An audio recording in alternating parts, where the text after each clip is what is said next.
ఈ ప్రజారాజ్యం పార్టీలో ఉన్నప్పుడు ఫస్ట్ టైం చిరంజీవి గారితో మీ పయనం ఉన్నప్పుడు ఎంతో జర్నీ ఎలా అనిపించింది?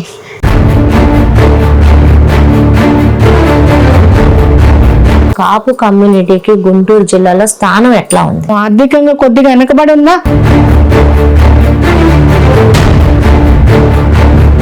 జనసేన పార్టీలో గాదే వెంకటేశ్వర గారి వాయిస్ తప్ప మిగతా వాళ్ళు మీరెవరు ఎందుకు మాట్లాడట్లేదు? ఎందుకు మాట్లాడమండి, మాకు వాయిస్ ఉంది. భారతదేశ చరిత్రలో ఇలాంటి అభివృద్ధి పరిపాలన ఎవ్వరూ చేయలేదని ఆయన చెబుతున్నారు. ఆయన చెప్పుకుంటే ఎలా సరిపోద్ది మేడం? వైఎస్ఆర్సీపీ పార్టీ ఓడిపోవడానికి, కూటమి గెలవడానికి ఈ రెండింటి మధ్య వ్యత్యాసాలు ఏంటి? వైసీపీ గోండాలను పెట్టుకుని వాళ్ళు మాట్లాడించుకుంటా ఉంటారు ప్రతి దానికి వచ్చి.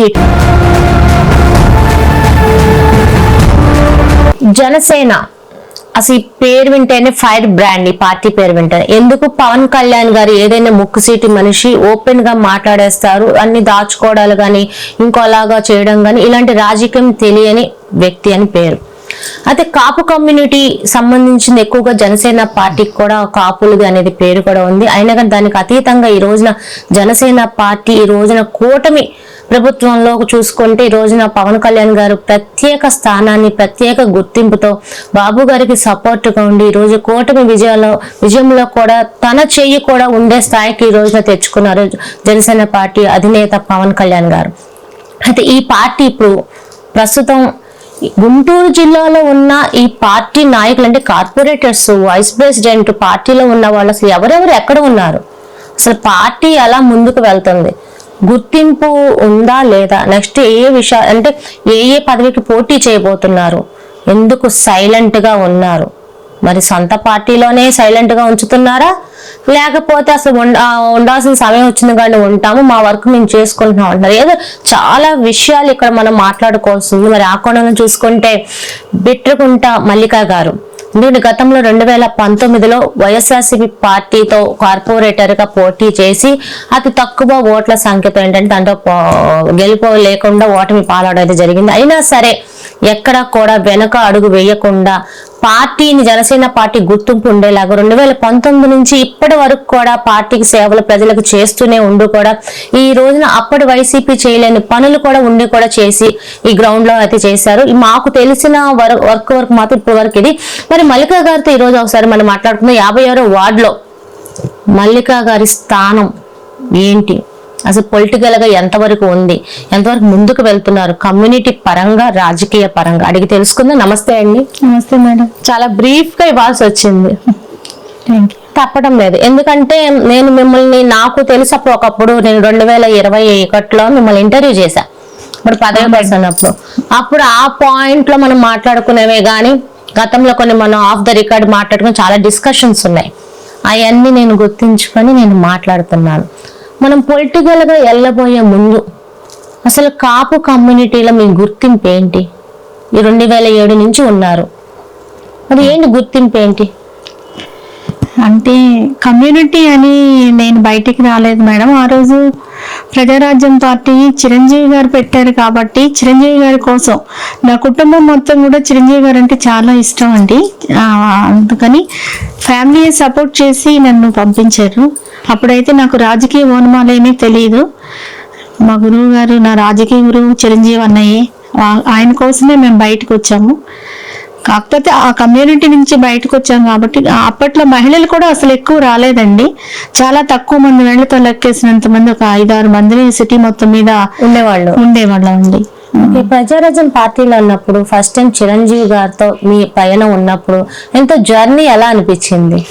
చాలా హ్యాపీగా వాళ్ళు, చాలా హ్యాపీ అండి. అసలు అన్నయ్యతో, చిరంజీవి గారితో ప్రయాణం అంటే అసలు అది ఏదో సాధించాలి, ఏదో చేయబోతున్నాము, ఏదో జరగబోతుంది, అసలు ఈ రాష్ట్రంలో ఏదో మార్పులు రాబోతున్నాయి. ఈ చిరంజీవి గారితో ప్రయాణం అంటే కొత్త సామాజిక న్యాయం కోసం పెట్టిన పార్టీ, ప్రజల్లో చాలా ఇది ఉంది ఆయనకి, చాలా పాపులేషన్ కూడా వచ్చారు అప్పుడు ప్రజారాజ్యం పార్టీకి, జనం బాగా వచ్చారు. నాకు చాలా హ్యాపీ అనిపించింది చిరంజీవి గారి దగ్గరికి వెళ్ళడం, ఆ రోజుల్లో పనిచేయడం అనేది చాలా సంతోషం అనిపించింది. ఆయన కోసమే మేము చేసామండి. చిరంజీవి గారికి మీ మధ్యన డిస్కషన్స్ ఎలా ఉండేవి? కొన్ని విషయాలు మాతో అంటే మేము నిజంగా కూడా అప్పట్లో బాగుందండి. నేను చాలా సార్లు అన్నయ్యని కలవడం జరిగింది. ఏ విషయాల మీద మాట్లాడేవాళ్ళు? మా గుంటూరు రాజకీయాల్లో మాట్లాడడం అంత దాకా కాకపోయినా ఆయన వెళ్ళి మేము కలిసి విష్ చేసి తర్వాత నాకు రాజకీయంగా ఒక పదవి రావడానికి కూడా చిరంజీవి అన్నయ్య బాగా సపోర్ట్ చేసి నాకు ఏం చేశారు. నాకు సిటీ కాంగ్రెస్ మహిళా సిటీ కాంగ్రెస్ ప్రెసిడెంట్ ఇచ్చారండి. అది నిజంగా చిరంజీవి అన్నయ్య చెప్పి ఇప్పించారు. కన్నా లక్ష్మీనారాయణ గారికి, మస్తాను అలీ గారికి, గంగాభవాని గారికి చెప్పి మల్లిక గారికి వేయండి అని చెప్పి అన్నయ్య వేయించారు. అది ఇచ్చిన తర్వాత అప్పుడు ఇచ్చేటప్పుడు మీకు అప్పుడు డిస్కషన్స్ అంటే గుంటూరు లోకల్ ఏదో డిస్కషన్ జరుగుతాయి కదా, ఎలా ఉండేది అప్పుడు? అంటే ఫస్ట్ మనం ప్రజారాజ్యం నుంచి వెళ్ళామని కాంగ్రెస్ లో కొంచెం ఫస్ట్ లో ఒత్తిడి ఉంది, వీళ్ళకి పదవి ఇవ్వడం కొంచెం ఇబ్బందిగా నాకు ఇవ్వలేదు అప్పుడు. అయితే నేను ఒక సోదరుడు మా ఒక అన్నయ్య నన్ను తీసుకుని వెళ్ళారు అక్కడికి, చిరంజీవి గారి దగ్గరికి. మనం కొత్తగా అంటే కలపబడింది కదా ప్రజారాజ్యం పార్టీ కాంగ్రెస్ లో, కలపటం వలన కొత్తగా వచ్చారని నాకు పదవి ఇవ్వడానికి కొంచెం అప్పటి ఎమ్మెల్యేలు కొంచెం ఆలోచించారు. అయితే అన్నయ్య చిరంజీవి గారు చెప్పి వేయించారండి. నాకు హార్ట్ఫుల్ గా ఆయనకి నమస్కారాలు తెలియజేసుకుంటున్నాను, ఆయన చెప్పి చేయించారు. ప్రజారాజ్యం వలన కాపు కమ్యూనిటీ సంబంధించిన లీడర్స్ ఎంతో మంది మీకు పరిచయం అయి ఉంటారు. ఎక్కువగా ఎవరెవరితో మీకు ఇప్పటికీ ఆ పరిచయాలు ఉన్నాయి, మాట్లాడుతూ ఉంటారు? అప్పుడు తులసి రామచంద్ర ప్రభు గారి దగ్గరికి వెళ్ళే వాళ్ళం, తోట చంద్రశేఖర్ గారి దగ్గరికి వెళ్ళాము. ఆయన ఇక్కడ ఎక్కువ లేరు కాబట్టి ప్రభు గారితో మంచి సత్సంబంధాలు ఉండేవి. కన్నా లక్ష్మీనారాయణ గారి దగ్గరికి ఆయనతోటి అంటే కాంగ్రెస్ లో విలీనం చేసిన తర్వాత. మరి అప్పటి నాయకులందరూ ఇప్పటికి ఏమైపోయారు? ఒక కన్నా గారు తప్ప మిగతా ఎవరైతే అసలు ఎందుకు కమ్యూనిటీ పరంగా లీడర్స్ ఎందుకు కనుమరుగయ్యారు గుంటూరులో? ఇంకా వాళ్ళ అక్కడున్న వాళ్ళ ఇబ్బందుల్ని బట్టి మరి ప్రభు గారు అయితే ప్రజారాజ్యంకి చాలా చేశారండి. మహానుభావులు ఆయనకి కమ్యూనిటీకి చేశారు, పార్టీకి చేశారు. గొప్పవారు ప్రభు గారు, మంచి మనసున్న ఆయన. అలాంటి లీడర్లు అసలు ప్రజల్లో ఉండాల్సిన వాళ్ళు. కాకపోతే ఈ రాజకీయం అనేది పెద్ద ఊబి కాబట్టి ఈ ఒత్తిళ్లు తట్టుకోలేక ఆయన వెనకడుగు వేయడం జరిగింది. తులసి రామచంద్ర ఇప్పుడు జీజీహెచ్ కూడా ఒక బిల్డింగే కట్టేస్తున్నారు, కోట్లతో కట్టేస్తున్నారు. మరి ప్రజాసేవే ఆయనకి ముఖ్యం. అంతేగా, మంచి సహృదయం ఉండి కాపుల్లో ఎంత మంది స్టూడెంట్స్ చదువుకోవడానికి ఈ రోజు వాళ్ళు ఉన్నత స్థితిలో ఉండటానికి ప్రభు గారు కారణమయ్యారండి. అలాంటి గొప్ప నాయకుడు మా గుంటూరులో ఉండటం మాకు చాలా సంతోషం. గుంటూరులో చాలా మంది కమ్యూనిటీ పరంగా చూసుకుంటే ఇక్కడ ఎలా ఉంది అసలు నిజంగా కాపు కమ్యూనిటీకి గుంటూరు జిల్లాలో స్థానం ఎట్లా ఉంది? మామూలుగా అయితే కాపులు ఎక్కువే ఉన్నారండి. కొంచెం పాపం ఆర్థికంగా కొద్దిగా వెనకబడి ఉన్నా రాజకీయంగా కొంతమంది నాయకులు రోసీ గారు లాంటి వాళ్ళు, కన్నా లక్ష్మీనారాయణ గారు లాంటి వాళ్ళు, మరి మంచి ఉన్నత స్థితిలో అంబటి రాంబాబు గారు లాంటి వాళ్ళు మంచి స్థితిలో ఉన్నట్టే లెక్క. కాకపోతే అందరితో చూసుకుంటే మేము అనుకున్నట్టు లెక్క. అంటే ఇది మరి నెక్స్ట్ ఇష్యూ అవుతుంది అన్నది నాకైతే తెలియదు. కానీ ఏంటంటే ఎక్కువగా ఆఫ్ ద రికార్డ్ ఏంటంటే కాపులు సహాయం చేసుకోరు. అన్నిట్లో అందరూ చేసుకుంటారు వాళ్ళ కమ్యూనిటీకి, కానీ కాపులు సహాయం చేసుకోరు, ఎవ్వరు హెల్ప్ చేయరంటారు. ఇది నమ్మచ్చా? అదేం కాదులేండి కదా. కాపులో కూడా యూనిటీ ఉందండి. ఉండమంటే ఈ రోజు జనసేన పార్టీ అంత ఎత్తుకి ఎదిగింది. యూనిటీ ఉంది, సహాయం ఉన్నప్పుడు. జనసేన పార్టీలో గాదే వెంకటేశ్వర గారి వాయిస్ తప్ప నాకు ఎక్కువగా ప్రెస్ మీట్ లో కానీ ఆయన మాట్లాడడం తప్ప స్టేజ్ మీద కానీ మిగతా వాళ్ళు మీరెవరు ఎందుకు మాట్లాడట్లేదు? ఎందుకు రావటం లేదు? ఎందుకు మాట్లాడమండి? మాకు వాయిస్ ఉంది. ఈ రోజు మీరు వచ్చి కలిసారు, చాలా సంతోషం. నేను కూడా మాట్లాడాలని ఉంది, జనాల్లోకి వాస్తవాలు చెప్పాలని ఉంది.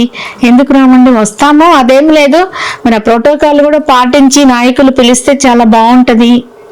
వెళ్తాము, మా అందరికి బాగా ఇష్టం. అంటే నేనేమంటున్నానంటే నేను జనసేన కూడా ఇప్పుడు అందరూ ఆల్ పార్టీస్ వాయిస్లు తీసుకుంటూ ఉంటాము, ప్రజల్లోకి వెళ్తాం, నాయకుల దగ్గరికి వెళ్తాం. ఏంటంటే అక్కడ కొంతమంది వరకు జనసేన ఎవరి వాయిస్లు తీసుకున్నా నాకు నేను ఓపెన్ చెప్పేస్తాను తప్ప మిగతా వాళ్ళు నేనే వాయిస్ నేను ఇప్పుడు జనసేనలో ఎంతమంది ఉన్నారో వాళ్ళందరూ వాయిస్లు తీసుకుంటాము, ఇంటర్వ్యూస్ చేస్తాము. నేనేంటంటే ఇంకా సహకరిస్తారా, మేము వస్తాం ముందుకని అడుగుతున్నాము. మేము వస్తాం మేడం, మాకు వాయిస్ ఉంది. అసలు మేము వచ్చింది దేనికి? ప్రజాసేవ చేయడానికి వచ్చాము. మన ఏ రాజకీయాల్లోకి ఎవరు వచ్చినా మన ఉనికిని మనం కూడా కాపాడుకోవాలంటే వాయిస్ అనేది చాలా ఇంపార్టెంట్. మేము కూడా వాయిస్ ఇవ్వడానికి మరి మేము వస్తున్నాం ముందుకి. కొన్ని కారణాల చేత మరి ఇంకా పార్టీలో మా ఇది దగ్గర దాకా వెళ్ళలేకపోతున్నాము. మరి వెళ్ళే దిశగా వెళ్తారా? ఖచ్చితంగా. ఇంకా మేము మరి 28, 29 వయసులో వచ్చామండి. మరి ఇప్పటికి కూడా ఇంక ఇలాగే ఉన్నా, ముందుకు వెళ్ళాలని ఉంటది కదా కోరిక. ఒక డౌట్, సొంత పార్టీ వాళ్ళలోనే ఏమి మీకు భేదాలు, మిమ్మల్ని పైకి రానియకుండా ఉండడాలు అంటే నాకు డౌట్. ఎందుకంటే అది అడగాలి, మంచి అడగాలి, ఇటు అడగాలి, అందుకని రెండు అడుగుతాం. అలాంటివి ఏమైనా ఉన్నాయా? అదేం లేదండి. మాకు గాదెంకటేశ్వరరావు గారు అంటే చాలా గౌరవం అండి. ఆయన మీద గౌరవంతో నేను ఆ రోజు జిల్లా వైస్ ప్రెసిడెంట్ నాకు ఇచ్చారు. ఎందుకంటే పోటీ చేస్తున్నాను కాబట్టి నేను మళ్ళీ కాంగ్రెస్ నుంచి జిల్లా మహిళా కాంగ్రెస్ అధ్యక్షురాలు పోస్ట్ నుంచి నేను వచ్చాను. కొంచెం చిన్న స్థాయి నుంచి కాదు, ఒక మంచి పదవి నుంచి కాదనుకుని నేను వచ్చాను. అందుకని నాకు జిల్లా వైస్ ప్రెసిడెంట్ ఇచ్చారు. కానీ నేను అనుకున్న దీనిలో నేను రీచ్ అవ్వలేకపోయాను. ఇక్కడ నేను ఎందుకు ఈ మాట అంటున్నానంటే, అంటే మేడం లేరు రమాదేవి గారు అని, ఏంటి మేడం రాజకీయాల్లో డల్లుగుల్లో రావట్లేదు అంటే, ఎంత చేశాను శ్రావణి, నేను ఎంత చేశాను, నాకు ఏ పదవి ఇచ్చారు, నీకు తెలుసు, నువ్వు మీడియాకు కొన్ని సంవత్సరాల నుంచి 12 సంవత్సరాల నుంచి ఉంటున్నావు, నువ్వు నన్ను చూస్తూ ఉన్నావు. ఇంత సేవ చేసి జనసేనకి, పార్టీకి నేను డబ్బులు పెట్టి మాట్లాడి అన్నిటి ఫైట్ చేసి, మహిళలకు ఇబ్బంది ఉంటే వెళ్ళి ప్రతి ప్రోగ్రామ్ కండక్ట్ చేసి నా డబ్బులన్నీ పెట్టి ఈ రోజు నాకు గుర్తింపు లేదు శ్రావణి, ఇంట్లో ఒప్పుకుంటారా? ఎలా ఉంటుంది? ఇంట్లో కూడా నేను చెప్పుకోవాలిగా, మరి ఇంత పెట్టినప్పుడు రావాలి కదా అని మాట్లాడారు. ఈ మాట ఆఫ్ ద రికార్డ్ ఇది.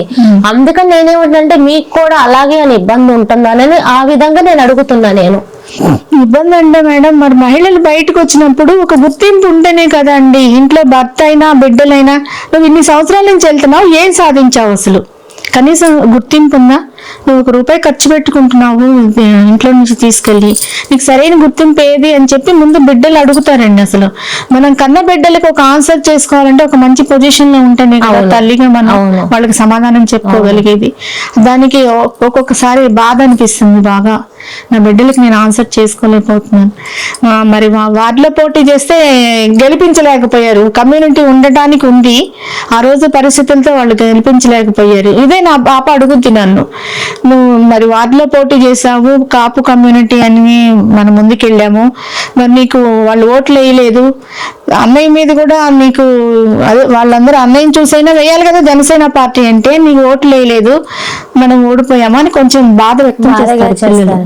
మరి ఈసారి ఎందుకంటే ఇప్పుడు ఈసారి పోటీ చేసేది మాట్లాడుకున్నది మన 2019లో మార్కెట్ సీనియర్ గారు అని అంటారు, వాళ్ళ మిస్సెస్ దాని మీద మీరు విజయం లేకుండా అయిపోయింది మీకు. మరి అప్పుడు చూసుకుంటే మరి గెలిచినప్పుడు మరి వార్డు డెవలప్ చేశారా వాళ్ళు? మీకు తెలిసి, ఎందుకంటే ఇప్పుడు కలిసిపోయారు, జనసేనలోకి వచ్చారు, కానీ అది నాకు అనవసరం. 2019 నుంచి ఈ 24 మధ్యలో మీ 57వ వార్డు ఎంతవరకు డెవలప్ అయింది? నాకైతే ఎక్కడ ఏ రిపోర్టింగ్ నాకైతే ఏం అనిపించట్లేదు. కొంత ఏదైనా జరుగుండొచ్చు అవి చిన్నవి, కానీ ఎంత వరకు డెవలప్ అయింది మీ వార్డులో? డ్రైనేజీ, రోడ్లు వ్యవస్థ బాగాలేదు, మొత్తం ఎక్కడికక్కడ విద్యుత్ స్తంభాలు, వైరింగ్ ప్రాబ్లం, కరెంటు ప్రాబ్లం, మొత్తం చెప్తున్నా, నీళ్ల ప్రాబ్లం, అన్ని ఏంటి ఇక్కడ? వాళ్ళు వైసీపీలో ఉన్నప్పుడైతే ఏం చేయలేకపోయారండి. ఎందుకని? వాళ్ళకి సహకారం అందలేదు. వాళ్ళకి ఏమి డెవలప్ చేస్తారు? ఇక్కడ ముస్తఫా గారు చేస్తేనే కదా వాళ్ళకి కనీసం వాళ్ళు సరైన వనరులు సమకూర్చలేదు, చేయలేదు. ఈరోజు ఏదైనా రోడ్లు వేసినా, డ్రైనేజ్ సిస్టమ్ ఏదైనా కొద్దో గొప్ప బాగు చేసినా కూడా కూటమికి వచ్చిన తర్వాతే, జనసేన పార్టీకి వచ్చినాకే ఆయన చేయించుకోగలిగారు. ఇప్పుడు మీ రకంగా ఆ మాటకు వచ్చింది సరే, కొంతమంది కార్పొరేటర్లు కూడా ఇదే మాట అన్నప్పుడు, కానీ రాజకీయంగా మాకు గుర్తింపు ఉండాలి కదా, సొంత నిధులతో మేము కొన్ని డెవలప్ చేసుకుని అన్న వాళ్ళు కూడా ఉన్నారు కదా. మా డివిజన్ లో అయితే సొంత నిధులతో అసలు ఏం చేయలేదండి. ఈ రోజు కూటమి ప్రభుత్వంలో కూటమి రిలీజ్ చేసిన నిధులతోనే వాళ్ళు చేశారు. కూటమి వచ్చేదాకా అయితే అసలు దిక్కు లేదు, ఏం లేదండి, అసలు శూన్యం. అప్పటి వరకు కూటమి వచ్చేదాకా అయితే మీ వార్డుకి డెవలప్మెంట్ లేదు, అసలు సమస్య లేదు. రాయి గుద్ది చెప్తాను నేను. మరి ఇప్పుడు గెలిచినాక పార్టీలోకి వచ్చారా? అటు కూటమి వచ్చిన తర్వాత పార్టీకి వచ్చారు. గెలవక ముందు రాలేదండి, గెలవక ముందు రాలేదు. మేము కూటమి వచ్చిన తర్వాతే వారు వచ్చారు. కానీ మీరు మాత్రం పార్టీ మారలా, గెలిచినా ఓడిపోయినా మారలా, అసలు జనసేనకే ఉండిపోయారు. 2007 నుంచి ఉన్నాము, ప్రజారాజ్యం ప్రయాణం చేసాం. ఆ తర్వాత చిరంజీవి గారు కాంగ్రెస్ లో విలీనం చేస్తే చాలా మంది ఆగిపోయారు. కాంగ్రెస్ కి వచ్చి ఎందుకు వర్క్ చేయాలి? మన కాంగ్రెస్ తెలుగుదేశం జనసేన ఇది కాదు, చిరంజీవి గారి కోసం వచ్చాం, ఆయనతో మా ప్రయాణం, అందుకని కాంగ్రెస్ లో కూడా వెళ్ళాము. మీ అమ్మాయి జనసేనలో ఉండే పవన్ అన్నను చూసి కూడా వేయలేదు అన్నప్పుడు, ఆ మాట అన్నప్పుడు యాక్చువల్ అయితే ఇప్పుడు అంటే ఆయన లేదు మాట్లాడారు, మార్కెట్ సీనియర్ గారు ఇప్పుడు గెలిచినాక మారిపోయారు. అప్పుడే ఓడిపోయినప్పుడు మీరు పార్టీ మారిపోవచ్చు కదా, వేరే వైసీపీ కల వెళ్ళిపోవచ్చు కదా, ఎందుకలా లేదు? ఎందుకు మారుతాను? నేను వచ్చింది చిరంజీవి గారి కోసం, పవన్ కళ్యాణ్ గారి కోసం. ఓడినా గెలిచినా ఉంటారు అంతే. రేపు ఇంకా ఇంకొక 20 ఏళ్ళైనా ఊపిరిన్న వరకు ఇంకా వాళ్ళతోనే ఉంటారు, సమస్య లేదు దీంట్లో. గెలిస్తే ఆ పార్టీ, గెలపోతే ఈ పార్టీ అనేది లేదు, అస్సలు లేదు మేడం. రైట్. నిజమైన కార్యకర్తగా నిజంగా ప్రజలకు సేవ చేసే విధంగా మీరు మాట్లాడుతున్నారు. మరి మీరున్నప్పుడు 5 సంవత్సరాల్లో మీ వార్డులో డెవలప్మెంట్ మీ సొంత నిధులతో ఏమేమి ఖర్చు పెట్టారు, ఏమేమి సేవలు చేశారు? సొంత నిధులతో పెద్దగా అంత ఆర్థిక ఎలక్షన్ కి అయితే ఖర్చు పెట్టాం మేడం. మొన్న 21 పోటీ చేశాను, అప్పుడు ఎలక్షన్ కి అయితే ఖర్చు పెట్టాం. ఖర్చు లేకపోతే మనం అనేది లేదు కదా మేడం. మాకున్నంత శక్తి కొలది శక్తికి మించే ఖర్చు పెట్టాం మేడం. సరే, మీరు ఓడిపోయిన తర్వాత కూడా దీనికి డెవలప్మెంట్ కి ఏమేమి చేశారు? కొన్ని ఖర్చు కాదు, వీళ్ళకి ఇది చేసాము, దీనికి ఇది గవర్నమెంట్ ఓపెన్ మేము సొంత నిధులతో మా పవన్ జనసేన పవన్ గారు అంటే ఆయన బర్త్డేలకు కానీ ఏదైనా పార్టీ ఇనాగ్రేషన్ చేసినప్పుడు కానీ ఆ డేస్ అప్పుడు అన్నదానాలు కానీ పేదలకు ఏదైనా బట్టలు పంచడం కానీ చిన్న చిన్నవి అయితే చేసుకుంటూ వస్తున్నాం అండి. ఆర్థికంగా అంత బలంగా ఉన్న వాళ్ళం కాదు కదా మేడం, అందుకని మాకున్న శక్తి కొలది అయితే చేసుకుంటూ వస్తుంది. ఎందుకంటే ఇప్పుడు రాజకీయాల్లో ఆర్థికంగా బలం ఉండాలి, రాజకీయంగా ఎత్తుకు పై ఎత్తులు వేసి ఉండాలి కదా, ఈ 2 కమ్యూనిటీ బలము, ఈ 3 ఉంటేనే కదా ఈ రోజు రాజకీయము ఏలుతుంది. ఆర్థిక బలం కాదు అండి. చిరంజీవి గారు సామాజిక న్యాయం అన్నారు, పవన్ అన్న రబ్బర్ చెప్పులు వేసుకున్న వాళ్ళకి కూడా రాజకీయం నేర్పిద్దాం అన్నారు. ఇలాంటివి చూసుకుని మాలాంటి వాళ్ళు ముందుకు వచ్చామన్నమాట. అంతవరకు సరే. ఈ రోజున మీరు పార్టీ గెలిచినా ఓడినా ఎప్పటికీ పార్టీతోనే ఉన్నారు, మొన్న కూడా ఇప్పటికీ ఉన్నారు. మరి మీ గుర్తింపు ఏది? మీ గుర్తింపు ఈసారి కార్పొరేటర్ గారు ఉందా, మీకు ఇస్తానన్నారా? అలా కాదు మేడం, పార్టీ గుర్తించి నాకు ఏది ఇస్తే అది చేయాలనేది ఒకటి ఖచ్చితంగా. రెండోది, నేను ఆల్రెడీ పోటీ చేస్తున్న నా వార్డులో 2250 ఓట్లు సంపాదించుకున్నా. ఓడిపోయిన వాళ్ళలో ఫస్ట్ మంచి ఓట్లు వచ్చింది నాకు ఈ టౌన్ లో. రెండు సీట్లు గెలిచామండి టౌన్ లో, ఏటుకూరు 1, గవర్నమెంట్లో 1. మూడోది నాది గెలిచే సీటు నేను ఓడిపోయాను. మంచి ఓటింగ్స్ సంపాదించుకున్నాను కాబట్టి రేపు కార్పొరేషన్ లో నాకు కూటమిలో నాకు వస్తుందని చెప్పి సీట్ ఇస్తారని చెప్పి నేను ఆశిస్తున్నాను. అంటే నేనేమన్నాను, మీరు ఏదైతే ఓడిపోయారో ఎవరి చేతుల్లో అయితే ఎదురు అభ్యర్థి దగ్గర ఓడిపోయారో అతనే ఇప్పుడు జనసేనలోకి వచ్చారు కదా, వస్తే ఏంటి?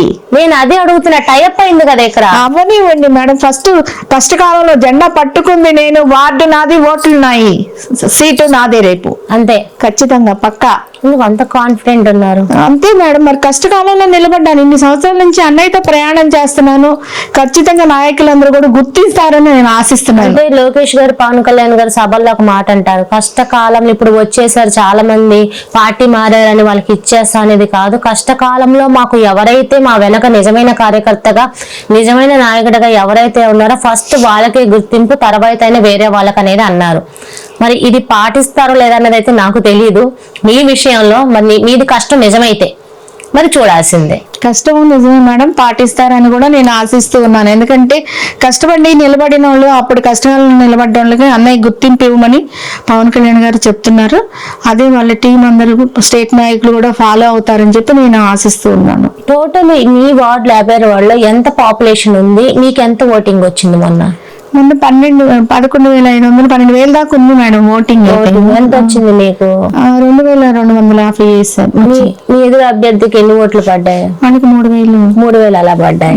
ఓకే, బాగా. టీడీపీకి కూడా 2,000. వాణి గారు ఇటేమో మార్కెట్ సీనియర్ గారి మిసెస్, ఇటు మీరు ముగ్గురు, అంటే ఎవరి కాళ్ళకి దగ్గరగా బానే వచ్చినాయి. కొన్ని వందల దాంట్లోనే ఓటమి పాలయాల్సి వచ్చింది, అంతే, ఏమీ లేదు. ఓకే, ఇప్పుడు చూసుకుంటే మీ వార్డులో అయితే ఏమి డెవలప్ ఇంకా అవ్వాలి మీకు తెలిసి, మరి ప్రజల్లో తిరుగుతున్న వార్డులో కూడా వెళ్తున్నా అంటున్నారు కదా, టీడీపీకి అంటే ఓటమి ప్రభుత్వానికి ఇది గుర్తు చేసేవి ఏమేమి ఉన్నాయి? అంటే వార్డులో రోడ్లు డ్రైన్లు అవి అయితే చేశారు, కానీ మహిళలకి మామూలుగా డ్వాక్రా గ్రూపులు మీటింగ్స్ పెట్టుకోవడానికి ఒక కమ్యూనిటీ హాల్ పెడితే బాగుంటది అనేది నా ఉద్దేశం మేడం. మహిళలు మీటింగ్ ఇబ్బంది అవుతుంది, వాళ్ళు కూర్చోడానికి ఎక్కడ ఏం లేదు అసలు. పాప మొన్నటి వరకు ఆ ట్యాంకీల్లో కింద మట్లో కూర్చొని మీటింగ్లు పెట్టుకున్నారు. ఆర్పీలు ఉంటారు కదా, గ్రూపు ఆర్పీలు లేడీస్ అందరూ వెళ్ళి ఆ ట్యాంకీలో కూర్చొని పెట్టుకుంటున్నారు. వాళ్ళకి ఏదైనా ఒక కమ్యూనిటీ హాల్ కట్టిస్తే బాగుంటది అనేది మహిళలకి వార్డు పరంగా బాగుంటది అనేది నా ఉద్దేశం. అండి మీరు ఏం మాట్లాడుకోవాలో చర్చించుకోవాలనుకున్న ఒక ప్లేస్ ఉంటది కదా. మరి ఎమ్మెల్యే గారిని కలిసారా? అడిగామండి, గతంలో అడిగాము. ఇప్పుడు నజీర్ గారి దృష్టికి కూడా తీసుకుని వెళ్ళాము, చూద్దామని చెప్పన్నారు. మీ గుంటూరు నియోజకవర్గంలో చూసుకుంటే అంటే ఈస్ట్ లో నజీర్ గారి పరిపాలన ఎలా ఉంది? మళ్ళీ జనసేన అధ్యక్షులు గాదే వెంకటేశ్వరరావు గారి సపోర్ట్ ఎలా ఉంది? ఎవరికండి? పార్టీకా నజీర్ గారికా? పార్టీకి. వెంకటేశ్వరరావు గారు పార్టీకి ఎప్పుడు సపోర్టే. ప్రతినిత్యం ప్రెస్ లో మీడియాలో ఉంటూ ఉంటారు. ప్రతి క్షణం పనిచేయాలనే తపన ఆయనకి. నజీర్ గారి పాలన ఇంకా అసలు చెప్పనక్కర్లేదండి, బాగా చేస్తున్నారు, అన్ని విధాల డెవలప్ చేస్తున్నారు. ప్రజల్లో నజీర్ గారు అయ్యో ఉంటున్నారండి, ప్రజల్లో ఉంటున్నారు. చాలా మంది ఎలా ఉంటుంది అంటే మేము ప్రజల్లో ఉంటున్నాం, నిత్యం తిరుగుతున్నాం అని ఎమ్మెల్యేలు అంటూ ఉంటారు. మీరు అక్కడికి వెళ్ళి చూస్తే మన గవర్నమెంట్ లో అక్కడ ఎవరు తిరగరు, ఎవరు ఉండరు. కానీ నజీర్ గారు అలా కాదండి. ఎందుకంటే ఇప్పుడు దాకా ఇంటర్వ్యూ చేస్తుంటే ముస్తఫా గారు ఏ రోజు ఎటో వచ్చారు నాకు చెప్పండి, ఉదయం పూట్ల కాలం చుట్టూ తిరగడం తప్ప అరగంట కానీ ఇంకెప్పుడైనా ప్రజల సమస్య తీర్చింది ఇలా మాట్లాడినారు. అందుకే నేను అలా మాట్లాడుతున్నా. ఇప్పుడు నేను సూపర్ నజీర్ అని నేను అనలేను కదా, నేను అనలేను. ఆయన ప్రజల్లో ఏ విషయాల మీద ఎక్కువగా తిరుగుతున్నారు, వస్తున్నారు అంటే అసలు నియోజకవర్గం అంతా డెవలప్ చేస్తూ ఉన్నారు కదండి. రోడ్లు ఎక్కడైనా సరే రోడ్లు కానీ, మరి బీసీ హాస్టల్స్ విషయంలో కానీ చాలా విధాలుగా ఆయన డెవలప్ చేస్తూనే ఉన్నారు. మరి ఇప్పుడు అరణాలపేట వంతెన వేపిస్తున్నారు కదా పెమ్మసాని గారు. అసలు పెమ్మసాని గారు మాత్రం టాప్ అండి. అలాగే నజీర్ గారు కూడా పరిపాలన ప్రజల దగ్గరికి మంచిగా చేరాలి, ఇబ్బంది పడకూడదు అని చెప్పి మాకు ఇక్కడ సంజీవ్ నగర్ గేట్ దగ్గర అక్కడ వాటర్ పైప్ లైన్స్ కానీ అవన్నీ నజీర్ గారు మంచిగా బాగా చేస్తున్నారు. ప్రజల్లో ఉన్నారు, ఆయన మంచిగా చేస్తున్నారు. పెమ్మసాని గారి టాపిక్ అన్నారు కదా, మేము ప్రజల్లోకి నేను వెళ్తూ ఉంటా, చాలా మందితో మాట్లాడుతూ ఉంటాం. పెమ్మసాని గారి లాంటి ఎంపీ రాకపోతే అసలు గుంటూరుకి భవిష్యత్తు ఉండేది కాదు, ఫ్యూచర్ లేదు. ఆయన కాబట్టి చేస్తున్నారు, ఇంకా ఏ నాయకుడి వల్ల కాదు అంటున్నారు. ఇది నిజమేనా? వాస్తవమే మేడం. ఆయన వచ్చిన దగ్గర నుంచి చాలా డెవలప్ అయ్యింది. మరి అన్ని కొత్త బ్రిడ్జిలు కానీ అన్ని చేస్తూ ఉన్నారు కదా, హాస్పిటల్స్ నిర్మించడం కానీ అన్ని విధాల చదువుకున్నారు, చక్కగా మంచి పొజిషన్ లో ఉన్నారు, మంచి వైద్య వృత్తిలో ఉండి ఎంతో మందికి సహాయపడాలనే ఒక తపన, దాంతో విదేశాల నుంచి వచ్చి ఒక మంచి పనులు చేస్తా ఉన్నారు. పెమ్మసాని గారి గురించి దేశ విదేశాల్లో కూడా పవర్ స్టార్ గారి గురించి ఎలా చెప్పుకుంటున్నారో పెమ్మసాని గారి గురించి కూడా అలా చెప్పుకుంటున్నారు. అంటే ఇక్కడ అమ్మో మా పవన్ కళ్యాణ్ డామినేట్ చేస్తున్నారు, పెమ్మసాని అంటే ఏమైనా ఉన్నాయా? ఏం కాదు, అన్నయ్య పవన్ గారేనండి, అంతే నెంబర్ 1. ఇంకా అదేమి లేదు, ఆయనే ఈయన. ఓకే, ఈ 5 సంవత్సరాల్లో పండి ఇప్పుడు ఆల్రెడీ 18 నెలలు 18 నెలలు ఇలా వచ్చేస్తుంది కదా, ఈ బ్రిడ్జిలు ఇవన్నీ పూర్తయిపోతాయా? 2 సంవత్సరాలు అయిపోతాయి అన్ని అంటున్నారు. చూసుకుంటే అయిపోతాయండి. ఆయన చిత్తశుద్ధి కలిగిన మనిషి, వర్క్ మీద పరిగెట్టిస్తా ఉంటారు. పెమ్మసాని గారు చేపిస్తారు తప్పకుండా. వాగే నోర్లు మూతేపిస్తారు, ఖచ్చితంగా గుంటూరుని డెవలప్ చేస్తారు. ఆయన మా అందరికి నమ్మకం ఉంది. మీరు పవన్ కళ్యాణ్ గారికి ఉంటారా, కాపుకి సపోర్ట్ ఉంటారని ఒక డౌట్. చూద్దాం ఇప్పుడు. మరి పెమ్మసాని గారు ఈ బ్రిడ్జి విషయంలో చూసుకుంటే అంబటి గారు కొంచెం మాట తొల్లడం జారడం అయితే విన్నాము. మరి కాపు కమ్యూనిటీ పరంగా సపోర్ట్ గా అంబటి గారికి కరెక్టే అంటారా, లేదా పెమ్మసాని గారు చేసే మంచి పనికి దీనికి సపోర్ట్ గా మాట్లాడతారా? తమ్ముడు తనోడైనా ధర్మం గట్టిగా చెప్పాలండి. ఈ జిల్లాని డెవలప్ చేస్తున్నారు, గుంటూరు టౌన్ డెవలప్ చేస్తున్నారు. పెమ్మసాని గారి గురించే చెప్పుకుంటాము కానీ, డెవలప్ అయిన దాని గురించి చెప్పుకుంటాము కానీ ఏది లేకుండా వాళ్ళ మీద నిందలేస్తే కులం ఏంటండి? కులం కూడు పెట్టదు ఈ రోజున ఎవరికి కూడాను. ఉండాలి కొన్ని విధాల్లో, పెళ్లికో పేరెంటాలకో ఉండాలి తప్పితే అన్నిటికీ ఈ సమాజాన్ని బాగు చేసే విషయంలో కులా రాకూడదు, అసలు సమస్య లేదు. దానికైతే ఇంపార్టెన్స్ ఇవ్వరు, లేదండి, అసలు ఇదే ఉండదు. ఓకే, ఇప్పుడు పెమ్మసాని గారు చూసుకుంటే ఇలా చెప్తున్నారు, నజీర్ గారు చూస్తున్నారు. ఏ రోజైనా సరే పెమ్మసాని గారు కానీ నజీర్ కానీ వాళ్ళకి ఇది నేను తెలియకుండా ఈ విషయం చెప్పాలి, ఇది డెవలప్ అవుతుంది అలాంటివి ఏమైనా ఉన్నాయా? ఎవరికి తెలియకుండా అంటే తెలియకుండా అంటే ఇప్పుడు వెళ్ళి అంటే పర్సనల్ గా చెప్పి మనం సార్ ఎమ్మెల్యే గారు, ఇదిగోండి పెమ్మసాని గారు ఎంపీ గారు, ఇది గనక చేస్తే ఈ వార్డు మొత్తంలో, గుంటూరు జిల్లా మొత్తంలో ఇది మంచి జరుగుద్ది మహిళలకి, నేను ఎప్పటి నుంచో దీని మీద చూస్తూ ఉన్నాను అని అలాంటివి ఏమైనా ఉన్నాయో చెప్పాలనుకుంటున్నారా? ఏదైనా మహిళల ఇష్యూ వచ్చినప్పుడు ఖచ్చితంగా నజీర్ గారు చేస్తారని నాకు వెళ్ళక్కర్లా చేస్తారండి నజీర్ గారు.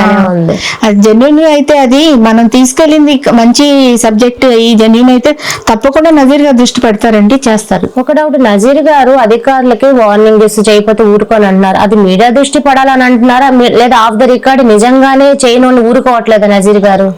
మీడియా దృష్టి ఇప్పుడు అంత పెద్ద ఎమ్మెల్యే స్థాయికి వెళ్ళిన తర్వాత మీడియాలో ఏముందండి, మీడియా ఓకే కావాలి మీడియా అనేది, కానీ ఒక మన నియోజకవర్గ అభివృద్ధి కదా కావాల్సింది.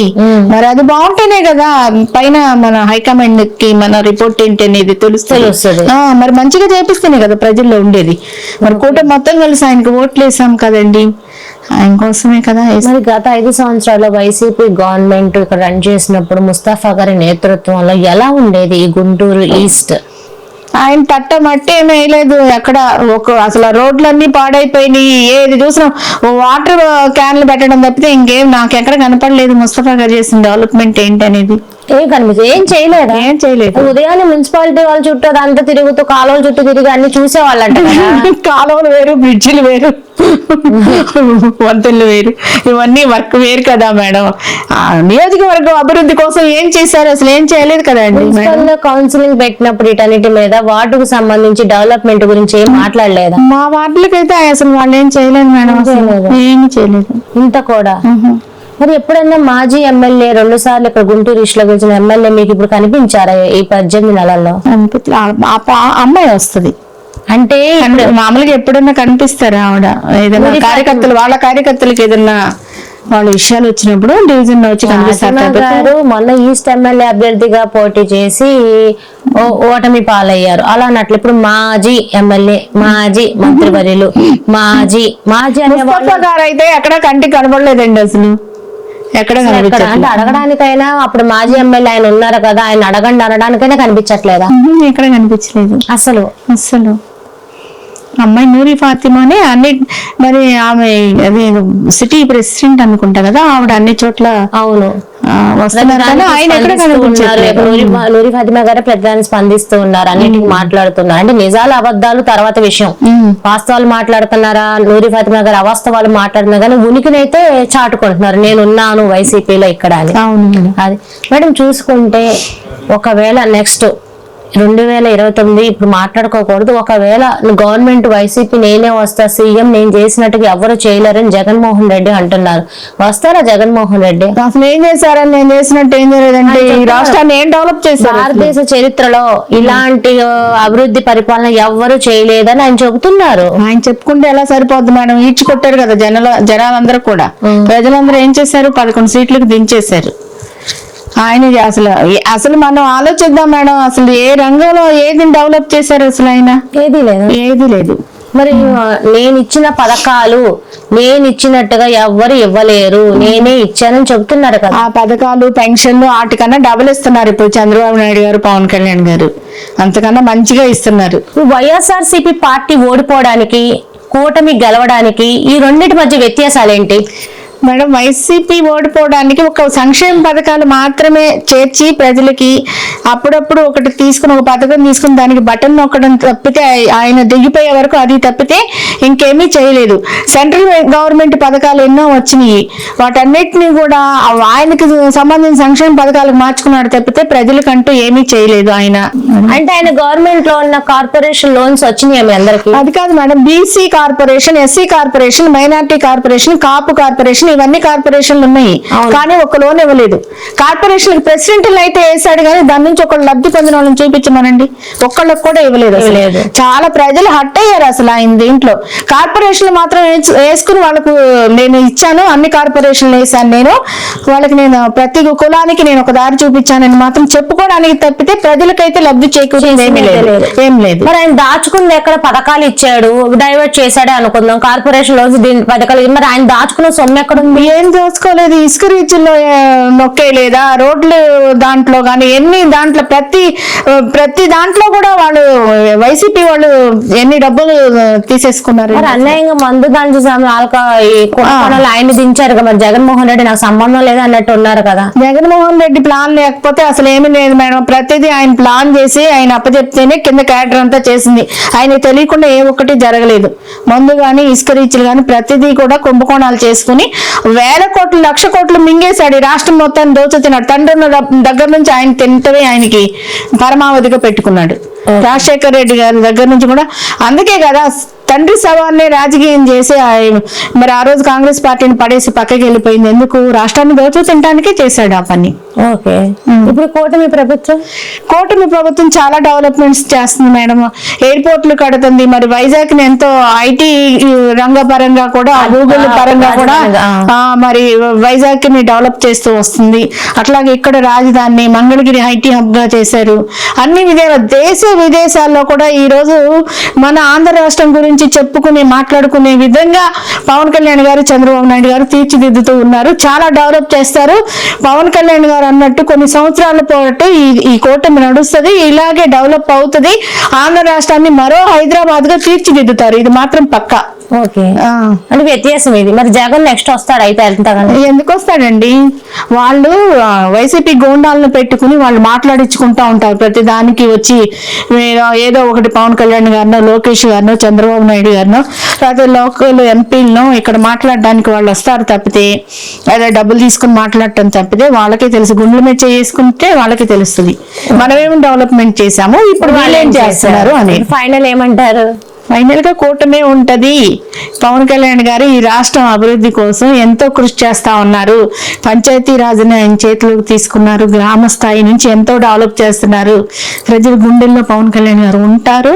రాబోయే కాలంలో కూడా ఇదే జరుగుతుంది. కూటమే వస్తుంది మళ్ళీ. Thank you. విన్నారు కదా మల్లిక గారు. ఎందుకంటే ఇక్కడ కమ్యూనిటీ పరంగా, ఎందుకంటే మేము జర్నలిస్టులు అగైనెస్ట్ గా కావాలని అడిగిన ఎన్నో విషయాలు బయటకు రావడానికి అడుగుతూ ఉంటాము. ఎక్కడ ఏ కాపు కమ్యూనిటీ కానీ వేరే కమ్యూనిటీని కానీ తప్పు చేసినట్టు కాదు. అయితే ఒక మాట అన్నారు, ధర్మం ప్రకారమే వెళ్ళాలి. ఆ ధర్మం ప్రకారం ఇప్పుడు కులాలు ఏముందని ఒక మంచి చెడుకు తప్ప రాజకీయంగా ప్రజలు సేవ చేసే దగ్గర వద్దు, ధర్మం ప్రకారమే వెళ్తాము అని ఒక ఉదాహరణగా అప్పట్లో కొంతమంది నాయకులు వైసీపీ నుంచి మాట్లాడిన వాళ్ళు దానికి సమాధానం చాలా ధీటుగా అయితే చెప్పారు. మరి ఇంత పార్టీకి కష్టపడి కష్ట నష్టాల్లో ఉండి 2007 నుంచి ఒకే దారిన ఉండి మన గుంటూరులో తనకంటూ ఒక మహిళ, ఇప్పుడు మహిళలకు ప్రత్యేక స్థానాలు ఇస్తానని కూడా కూటమి ప్రభుత్వం మాకు ఆపదలో ఉండి మా పార్టీ వెన్నంటే ఉండి మేము కష్టాల్లో ఉన్న వాళ్ళకి ఖచ్చితంగా పదవులు ఇస్తామని అన్నారు. కాబట్టి చూద్దాం మరి మల్లిక గారికి మరి గుంటూరు ఈస్ట్ లో 56వ వార్డులో నెక్స్ట్ కార్పొరేటర్ పదవిగా అభ్యర్థిగా పోటీ చేయడానికి వస్తుందా లేదో, వంటి ఇస్తారా లేదా అన్నది వేచి చూడాల్సింది. ఎందుకంటే ఒక 2-3 months కానీ 1 month లో కానీ ఎలక్షన్స్ అనేది ఏంటని చెప్పే దిశగా అధికారులు రివ్యూలు చేసే విధంగా ఉందని అయితే కొంచెం వింటున్నాము. మరి మరొక ఇంటర్వ్యూలో మీ శ్రావణి మిమ్మల్ని కలుస్తుంది. సెలవు, నమస్కారం.